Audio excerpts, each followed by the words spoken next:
So where will Meta's billions go? Just how much are tariffs impacting school supplies? New York City's second home tax extended yet again, inflation topping concerns, awaiting the Fed chair's comments, and so much more. Welcome to The States, powered by the Center Square. It's Thursday, August 27th, and I'm your host, Greg Bishop. About that $17 billion, where is that money from Meta to the states ultimately going to go?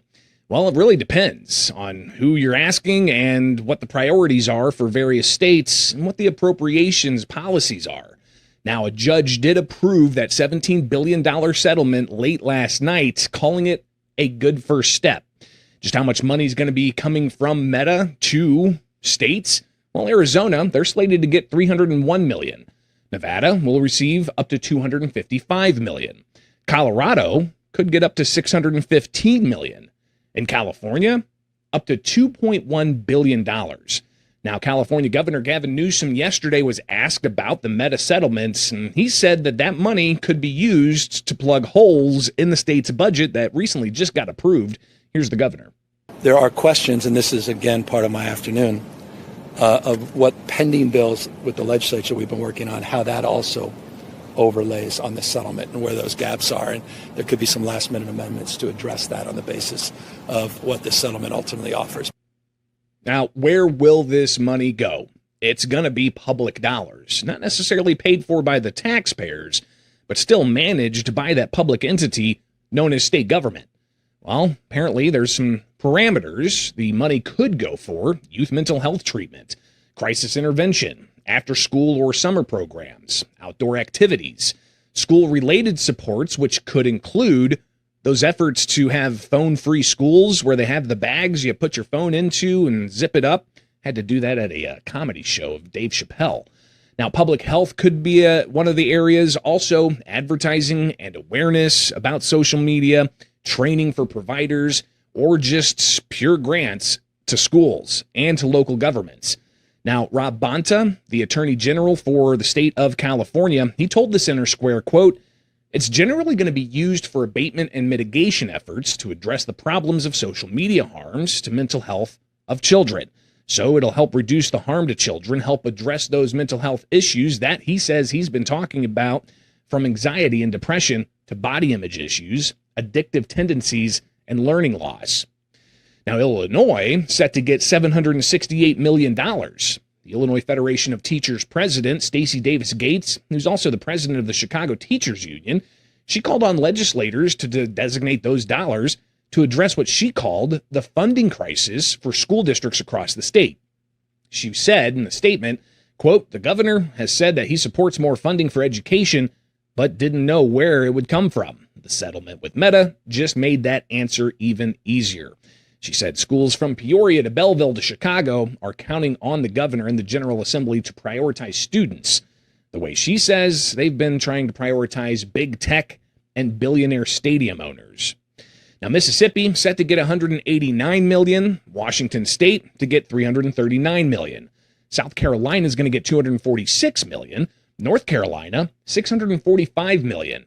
Maryland, about $327 million. Virginia, $353 million. Tennessee is going to get $751 million.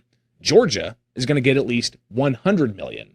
A spokeswoman for Georgia's Attorney General's office told the Center Square's Kim Jarrett that the money will go to the state treasury, where from there, it'll be spent through the appropriations process. So definitely follow that money. But not all states jumped on board with this. Florida actually rejected the deal from Meta. Rejecting that deal, and you have Attorney General James Uthmeier Wednesday in announcing that rejection, saying, quote, "Meta knows about the damage they caused, and he says they're going to hold them accountable in Florida." He said the payouts are peanuts compared to the profound harms Meta's profit-driven addictive features inflicted on kids, and slap on the wrist for $1 trillion corporation that'll pay more to lawyers than to the states. Texas, they're set to get $1 billion, but that is from a separate lawsuit involving Meta. And while taxpayers await to see how that $17 billion from Meta will ultimately be distributed in their states, parents back home, they're seeing increased costs for back-to-school supplies. But that's not driven by social media. The National Taxpayers Union says some of those increased costs are from imported items driven by tariffs. To talk more about just how much is being added to the cost of a basket of common back-to-school items is Brian Riley with the National Taxpayers Union. Brian, thanks for taking time with us here on The States. Now, I remember going back to school shopping. It was pretty epic, right? I mean, you go and you find that Trapper Keeper with the most wild designs on it, or you try to determine what kinds of shoes you're going to show up on the first day of school with. It's a pretty special time, but it's getting more expensive. How come? Well, it sure is getting more expensive, and thanks for having me on. It depends on what items you buy. Depends to some extent on where you live, what grade your child is going to. The basket of goods you buy is different for a kindergartner versus a high schooler, for example. But almost everything is driven up by the cost of tariffs, whether it's your jeans, your clothing, your Trapper Keeper that you mentioned, or your backpacks. And it's not a uniform across the board cost. If you have a son or a daughter who needs a new bicycle, they could be looking at significant amount of extra cost for that. One of the challenges with this is that when you check out, you might do a double take as a parent and be like, this is a lot of money, but there's no line item on that sales receipt that says this is because of tariffs. In some cases, it's a big chunk. For clothing, it's a big chunk. In other cases, it's kind of like getting nickel and dimed. Almost everything costs a little bit more. And it's a policy that really hurts those lower income households the most, who are least able to afford the cost of the tariffs. And we're talking $147 added to the total cost driven by tariffs. And just as you said, the breakdown here, this isn't everything, but just some of it. And you can see the wide range there, right? Bicycles, $100 extra, sports footwear, $18.80, calculators, $4.90. And those aren't cheap, by the way. I remember back in the day having to get those graphics calculators, and that was quite expensive. Backpacks and cases, clothing, notebooks and writing tools, all up. But there's a substantial range there, from a penny to $100, as you saw with the bicycles. Right. The good news, I guess I would say, is that the U.S. Trade Representative Jamison Greer just said that our trade disputes are not going to lead to economic Armageddon for the United States. So we got that going for us. No economic Armageddon, if he's right about that. But still, it's more money coming out of Americans' wallets. It's a hidden tax. It costs about $200 billion a year overall, or about $1,500 per household in higher taxes. Now, the government imposes these tariffs. There's a lawsuit. The Supreme Court throws it out. Some of that money gets returned. It's just a very confusing and complicated process that's almost changing on a daily, if not weekly, basis. Definitely can cause a little bit of chaos in the pocketbooks, with consumers not really knowing exactly when they're going to be hit by these tariff costs. But Brian, we're talking about the extra costs here for back to school shopping. A lot of states had, the tax holidays. Is that helping offset some of these extra costs at all? Well, those can help in the short term, but those holidays apply to state taxes. They don't apply to the federal taxes, and tariffs are just a form of federal taxation. So you're going to pay those costs one way or another as a consumer. But I think it's important to remember, too, it's not just consumers that pay these costs. A lot of what we import is raw materials, it's parts, it's inputs that our manufacturers use. Car manufacturers, for example, they rely on steel, they rely on auto parts, they rely on aluminum. We drive up the cost of those goods. We just make it harder to do business in the United States. I don't think any of us want to see that outcome. And Brian, I would imagine, too, the consumers, they got to pay the tax, but nonprofits, like school districts, like government entities, like the after school program you may send your kids to, they don't have to pay sales taxes in a lot of instances, but that doesn't mean they can skirt paying these increased costs from tariffs, right? That's right. And if you drive up the cost of food, or you drive up the cost of cans, which are made out of tin plate steel, so those canned goods cost more. You go to the grocery store, buy a can of beans, it's not going to affect you much. But if you're a school district and you're feeding thousands of kids, that really affects your bottom line. And it then indirectly comes out of the taxpayers' wallets or comes out of the classroom. So they get you one way or the other. And again, one of the defenses of these tariffs historically has been, oh, it's just a little bit. You won't even notice it when you buy that can of food or when you buy that pack of pencils. But it all adds up, and it costs the economy. Again, the overall cost of these tariffs has been estimated to be about $200 billion a year. So that's a lot of money, and it's coming out of taxpayers' pocketbooks ultimately.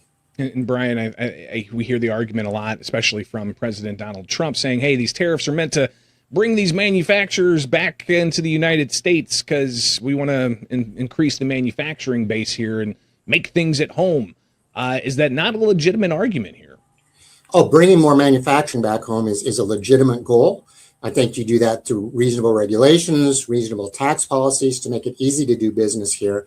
But when you put tariffs and taxes on the goods that we need to produce goods in the United States, you're just making it harder to manufacture in the United States.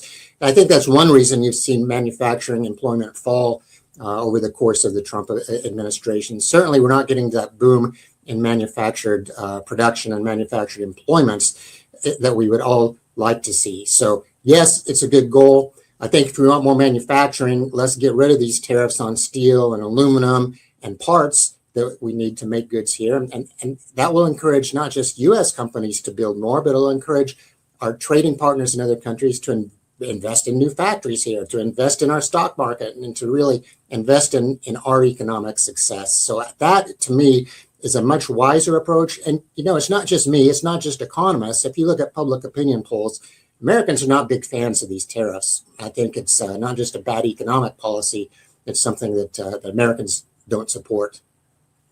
Brian Riley, National Taxpayers Union, greatly appreciate you taking the time with us to explain just exactly how much more expensive those back-to-school items are. And I'd love to hear from you. What are your favorite back-to-school items? For me, as I said, those are the Trapper Keeper and maybe some gym shoes. Be sure to leave your comment below. We'll be right back here with more from the States.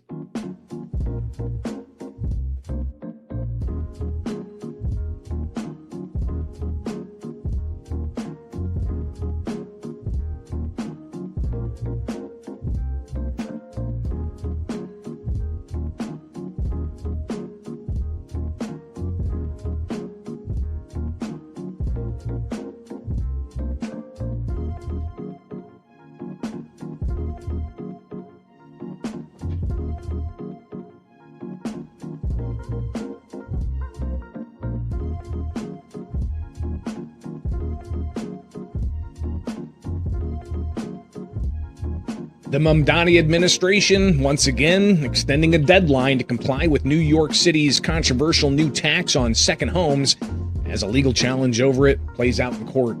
Welcome back to the States. I'm Greg Bishop. The Center Square contributor Chris Wade reports in a new filing at the Supreme Court of New York City's law department said that the administration's established residency for 1,200 property owners who were originally notified that they could be subject to the new tax on second homes, valued at more than $5 million. Now, the city's approved appeals for more than 2,800 property owners, while appeals are under review for another 2,600. The Mamdani administration's estimated that the tax will drum up more than $500 million a year. That's $500 million in tax increases for those property owners just in 1 year. And it's said to help plug the city's budget gaps and also to help fund the mayor's far-left agenda. So was that amount of $500 million originally estimated inflated? Well, Zohran Mamdani, the New York mayor, he was asked about that yesterday. Why were these estimates so wildly overestimated when you were starting with a pool of 26,000 potentially covered properties? So by my last count, I think we sent out less than 20,000 you may be subject to letters. I think it was about 17 or 18,000. And at the time that we sent those out, we did not have access to the 2025 income tax filings. That is something that is typically released in February of the next calendar year. The state has now provided us with early access to those filings, and that's what's informing these three categorizations of the letters. Now, the city sending out a new round of notices to 10,800 property owners based on data from the previous tax year, according to those court documents, and they've extended a deadline to submit proof of residency to October 6th. Now, the city's already extended the deadline once amid confusion over the rollout. The plan always was that we wanted to give New Yorkers enough time to ask any questions that may come to mind, to appeal for an exemption. There have been a number of New Yorkers who have filed for exemptions. We have about 3,000 of which have been accepted thus far, and we will continue that process until October 6th. And then after that point, if New Yorkers still want to appeal an assessment, they can still appeal to the tax commission until early next year. But were the letters saying that they'd be exempt from the tax always part of the rollout, or did that come following the court back and forth? The letters that are being sent now as a result of early access to the 2025 income tax filings, that is a reflection of the new information we have, and letting New Yorkers know if they haven't started an exemption process that they don't have to, because we have the requisite information now. Now, in the court filing, lawyers for the city, they defended a decision to require homeowners to prove residency, and that while property owners may find the verification process burdensome, they said it does not make it illegal. Mamdani said for those who feel that they're not subject to the tax, they'll have time to appeal. We've extended the exemption deadline to October 6th, and again, if someone does not appeal by that time, they can still appeal to the tax commission until early next year. However, we're confident that with a little more than a month and with this newfound information, that should be a requisite amount of time. And to any owner who has additional questions, what I would always say is that we are here to answer those questions, whether that is through the Department of Finance, whether that's through calling 311, whether that's going in person at a business center. Our job is to answer those questions. Our job is to make this process as easy as possible. Now, the new details come as the city fights in court to defend that new tax, which is a key plank of Mamdani's Tax the Rich campaign, following a lawsuit by property owners who claimed they were unfairly targeted by the city. The levy calls for charging eligible property owners a 4% surcharge on 1 to 3 family second homes valued over $5 million, and on co-ops and condos valued at $1 million and more. Now, the plaintiffs claim the city's decision to release a list of nearly 1 million properties that might be subject to that new pied-à-terre tax set off a panic among homeowners. Around 17,000 property owners may ultimately be subject to the tax, according to officials. Earlier this month, a state Supreme Court judge temporarily blocked the policy, but the pause was short-lived when the judge lifted the order after the city appealed. Now, oral arguments in that lawsuit expected to be heard by the judge next Monday in a Manhattan courthouse. Be sure to leave a comment below about your thoughts on this story and so much more. And be sure to subscribe here to the Center Square. We'll be back with more here from the States.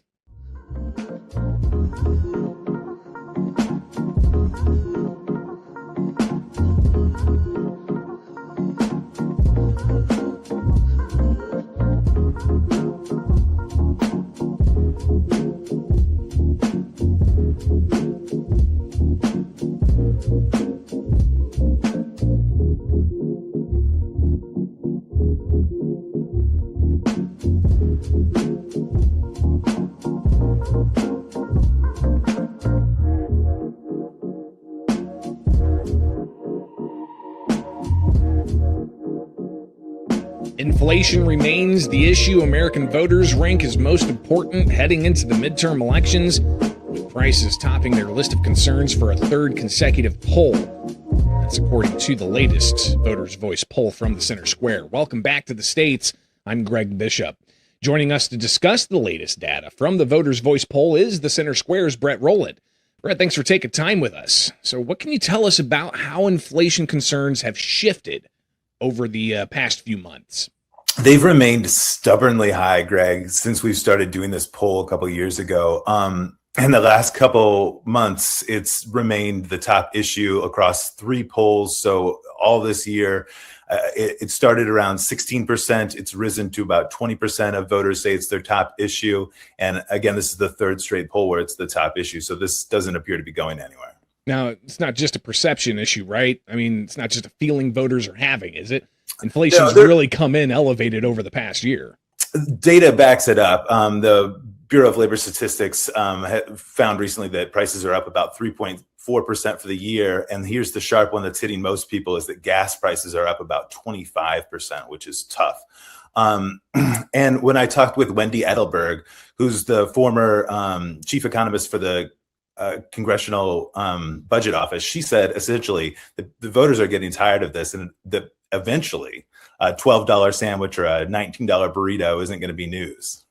Yeah, it's amazing to think about that, especially if you go back to 2019. A sandwich was like $6, and a burrito is like $3. But now we're facing clearly something that Wendy said. Perhaps people have run out of patience to see these continued costs, because rarely, if ever, do costs actually go down. So we'll see if indeed the cost of a sandwich and a burrito does relax a little bit. But inflation wasn't the only thing that the Voters' Voice poll asked about. A series of questions were asked about. What were some of the other top issues in the latest Voters' Voice poll? So one of the really interesting things is that essentially the economy dominates across the board. All parties, voters of all persuasions essentially think that's the top. But after that, it gets a little more interesting. So then we get issues like corruption, healthcare, housing among the top three. And housing is particularly interesting because the last three that I've watched, housing has gone up each time. And we know that housing prices are high and remain high, and that the White House and Congress are working to address those issues through legislation and through executive orders. So those prices just remain high, and people are also frustrated with that. Yeah, so inflation, top concern, economy, just kind of general. That's number 2. Number 3 was government corruption. Yes. So this is one that we've been tracking pretty closely. And this actually is an issue that we've asked about repeatedly. So the best estimate the government has for how much we lose to fraud is about $230 billion to more than $500 billion a year. But the problem is that the government isn't updating that number. That number came from a 2024 government accountability report. That report recommended that the U.S. Treasury Office update the number regularly. That hasn't happened. Treasury hasn't accepted that recommendation. I did reach out to the Trump administration a couple of weeks ago, and they said that they think that the number is certainly plausible. They wouldn't put an exact figure on it themselves. I reached out directly to OMB for that. It's fascinating that issues like immigration or border control or public safety, those issues, which typically are among the most important issues in previous iterations of elections and polling data, those seem to be taking kind of a lower tier to things like government corruption, economic issues, and inflation. So, Brett, of course, the Voters' Voice poll is unique because this particular one, over 2,500 individuals who were polled on this, but a good amount of independent voters as well, those who don't declare party, either Republican or Democrat. How does the Voters' Voice poll track with other national polls on these types of issues? It actually lines up really well. I've been covering a number of different polls from Pew, from different organizations, some of the top polling firms across the country, and we've been seeing essentially the same results across the breadth of the polls that we have access to, and they're all showing that voters are really frustrated with the economy and with prices in particular. So two different methods. We've seen lots of different rankings. So I think that this is fairly consistent and definitely not an outlier. Now, Brett, you mentioned contacting some federal officials. You did reach out to the White House, as of course, all of this comes as we're approaching the midterm elections. President Trump's not on the ballots, but who controls Congress is. And obviously, if Democrats take control of Congress, that could change the trajectory of the Trump administration significantly. But with this poll data heading into a midterm, that's likely sending some red flags up for Republicans. What did the White House have to tell you? The White House doesn't come off as concerned when I reach out to them. I've reached out to them for a number of polls. This one, Davis Ingle, the White House spokesperson, essentially said 2024 was the ultimate poll. That essentially voters have already spoken on this. They've elected Trump to do this job. He pointed to cooling inflation. He pointed to housing progress. He didn't dispute the findings of our poll, but didn't engage directly with those findings. So clearly, when it comes to inflation, something everybody's feeling. We talked about it in a previous segment when it comes to school supplies and tariffs, putting pressure on those costs, all things that are coming out of the White House and policies. So we'll see exactly how the next poll tracks this issue even further. Brett Rowland with the Center Square. Greatly appreciate you taking time here with the state. So what do you think? What are your top concerns? Be sure to leave those concerns below in the comments. Like, subscribe, hit that notification bell so you can stay up to date here with the states. We'll be back with more.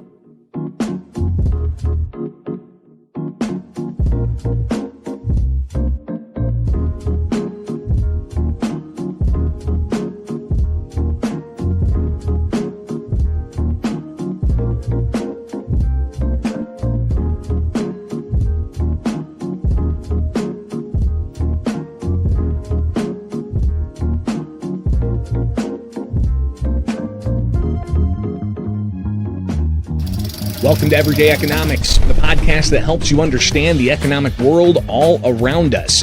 Everyday Economics brought to you by the Center Square Newswire service. In for the Center Square publisher Chris Krug, I'm Greg Bishop, and I'm joined by Everyday Economics co-host, PhD economist Orphe Divounguy. Orphe, we talked about the personal consumption expenditures report released this week. You've got housing that's still very much a concern.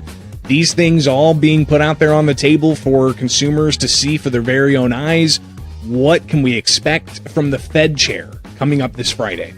Yeah, I think he's just going to stick to the script, which is basically not, tell investors what the Fed is going to be doing next. What's happened since the Fed chair took over is yields have increased. Long bond yields have increased. And essentially, they are doing the Fed's job for it, right? Inflation higher, the labor market kind of stuck, means that the Fed we would have thought the Fed would have tried to maybe potentially raise interest rates. Well, they did try, right? I mean, there were some on the Federal Reserve Board that said, hey, we should probably be raising rates. That's right. And instead, what happened is they kept the policy rate steady, right, at within the current range. And if you think about what's happening in the markets right now, the fact that long bond yields are higher means financial conditions have tightened. It means it's more difficult, right? It's more costly to go out and take on more credit cards and to borrow and go out and spend. It's more difficult, more costly to go out and take a mortgage and go out and spend.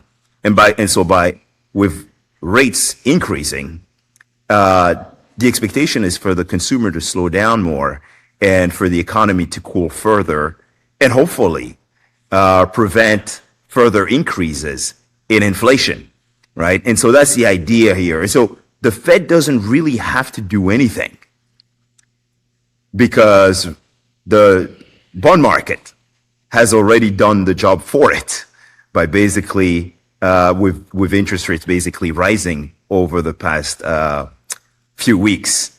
And so I expect Warsh to kind of stay put, not say very much, kind of stick to the script because the bond market is doing the job for the Fed, kind of tightening a little bit and slowing down the U.S. economy. Why is it so good? I would say somewhat good for the Fed chair. And this is just my opinion. Remember, this is a Fed chair that came in the backdrop of a White House pushing for rate cuts. Still pushing for rate cuts. I'm sure President Donald Trump to this day would probably say that the Fed needs to cut those rates. Exactly. And so it would put the Fed chair in a very uncomfortable position to preside over a rate hike at the current time when the backdrop is a White House that nominated the current Fed chair, right, calling for rate cuts. And so the fact that the bond market reacted the way it did with the repricing that we saw, the 10-year yield Treasury and 30-year Treasury yields rising, is actually somewhat of a good outcome, a positive outcome for the Fed chair, who is now seeing the bond market tightening this economy without the Fed actually going out and raising interest rates. So yes. Now, of course, the president himself and Scott Bessent, Treasury Secretary, may not be very happy to see long yields go up so much. And so we saw that, right? We saw the Treasury trying to intervene in the past week to try to get yields down. We know those long yields are tied to mortgage rates, for example, right? That when the 10-year yield goes up, mortgage rates tend to go up along with it. And so they're trying to get the economy, they're trying to stimulate this economy this year, especially during an election year. But the bond market's just not having it because inflation's too high, right? Inflation's above 3%. We have headline inflation PCE report came out today. It's at 3.7%, core inflation at 3.3%. And so lower rates could actually result in even higher inflation. And so the Fed is not going to do anything about those rates yet. And it's just going to continue to let the bond market push rates higher in order to keep inflation tame.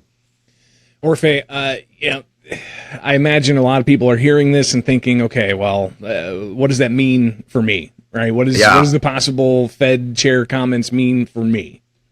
Yes, I mean, it just means that basically those credit cards, those borrowing costs, mortgage rates are going to stay higher for longer.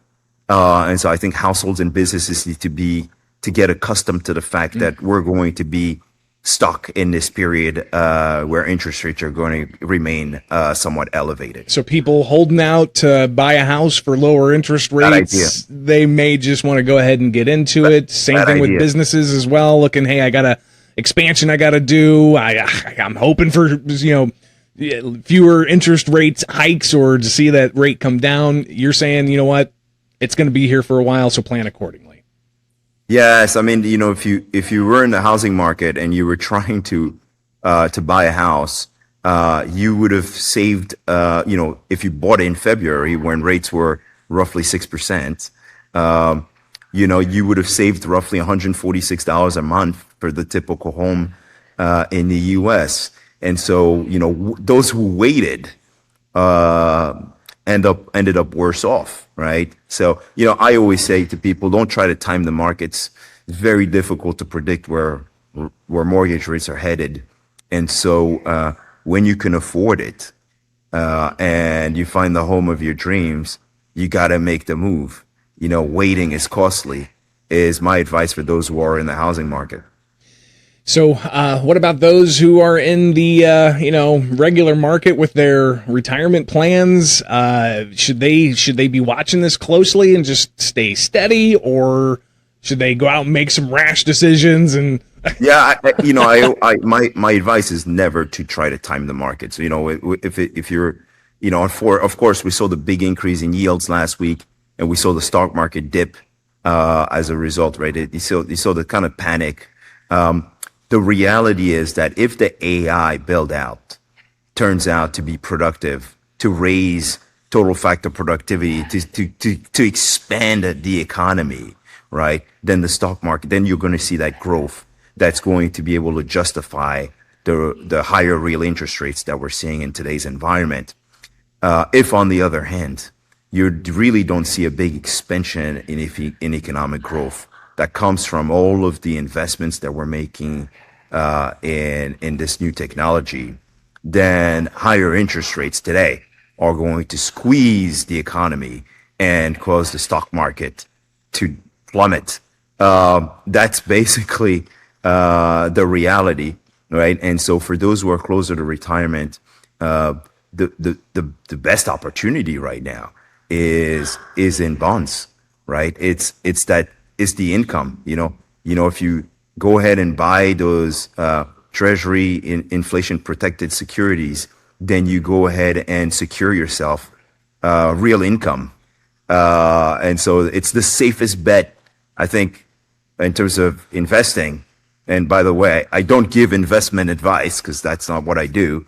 But ultimately, bonds is kind of the safest bet when of course you're faced with an environment that could, when you're closer to retirement, for example, or maybe in retirement already, and you're in an environment that's as volatile as the one we're in right now, in an environment where one day you wake up and you hear the president slapping outrageous tariffs on Canadian producers, and consumers, which of course they retaliate, will affect Americans as well. And so when you have this kind of volatile policy environment, people run to the safety of the bond market.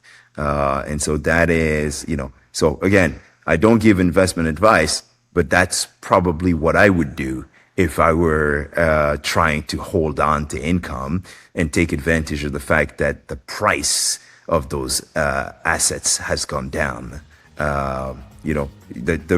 When yields go up, the price goes down, and so there might be an opportunity there. Yeah, Jorge Devungi, PhD economist, again, very valuable insight, and that's what you'll find here with Everyday Economics. So be sure to subscribe and get the latest here with the Center Square.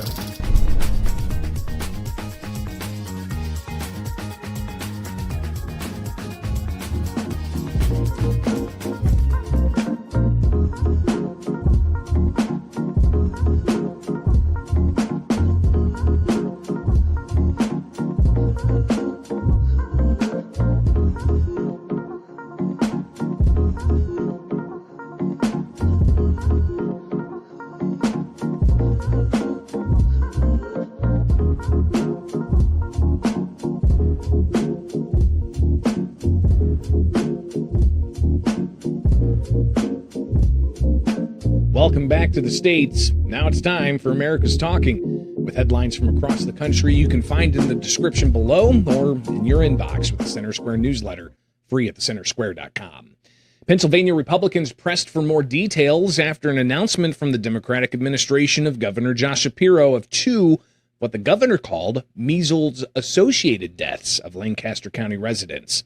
On Tuesday, Shapiro urged the public to receive the MMR vaccine that covers measles, but he withheld any other specific information about the deaths.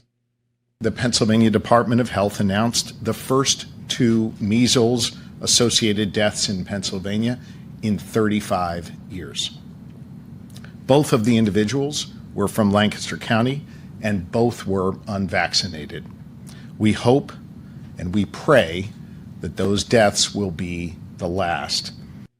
Now, the Center Square reporter Ford Turner tells us that Josh Parsons, Republican vice chairman of the Lancaster County Board of Commissioners, said he spoke with the county coroner about the situation, and he said he could not confirm any measles deaths. The coroner, Parsons said, confirmed that an infant who had passed away had measles, but did not die of measles. He said that they've had 0 measles deaths. Now, Lancaster County is the core of the largest settlement of Amish people in the nation, and within the range of Amish, Mennonites, and other plain groups, there are subgroups whose members prefer not to be vaccinated. California Republican lawmakers, independent journalist Nick Shirley, and a large crowd of activists spoke out against a bill Governor Gavin Newsom recently signed into law that some said would impede the work of journalists reporting on immigration service providers. Assembly Bill 2624, it was signed into law by Newsom late last week after it passed August 19th. What the bill does, it protects the personal identifiable information of immigrant services organization workers from being published online, in large part to protect those workers from being harassed, threatened, and doxxed. Now, during debate on the bill earlier this month on the floor, Assemblymember Carl DeMaio, he said the bill wasn't needed because harassment is already illegal. First and foremost, it limits the First Amendment rights of citizen journalists to record and post evidence of fraud. That's why we nicknamed this bill the Stop Nick Shirley Act. This bill came about in response... Excuse me, Mr. DeMaio. DeMaio was interrupted on the assembly floor by supporters of the bill who said he was mischaracterizing it. Now, outside the Capitol in Sacramento Wednesday, the Center Square, California reporter Madeline Shannon reports Shirley stood up alongside opponents of the bill and said instead of going after fraudsters, the state is going after those who expose the fraud. And a local Missouri health department has told Kathy Kite, a grandmother who serves free breakfast to her neighbors from her home, that she'll face legal action if she continues doing so without a permit. That letter came in July, and Kite has continued to serve breakfast since. Now, the Center Square reporter Morgan Sweeney reports think tank and public interest law firm the Goldwater Institute has taken up her cause. Breakfast at Kites started as a joke back in May. The local gas station in her town had stopped serving breakfast, and when Kite asked one of the owners about it, he goaded her into making some at her home, and then he sent some locals her way. The Columbia-Boone County Department of Public Health and Human Services then sent Kite that letter in July threatening legal action if she continued providing free breakfast to community members without a permit or without a commercial kitchen. Those things could require tens of thousands of dollars to install. Now, Goldwater Institute's Dave Rowland argued in a letter to the health department submitted Thursday that Kite's right to provide free food in her home stands on legal precedent set by the Supreme Court, and that Missouri's food code may violate both state and federal constitutions. The letter gives the department until about August 28th to respond. What is that? Tomorrow. If the department holds its ground, well, the Goldwater Institute says it may file a lawsuit. You want to stay up to date on those stories and more? Be sure to get it in your inbox with the newsletter from thecentersquare.com. From my studios here in Central Illinois, I'm Greg Bishop, and join us back here Friday to wrap up the week with more stories impacting you, the taxpayer, from around the country, only here with The States, powered by the Center Square.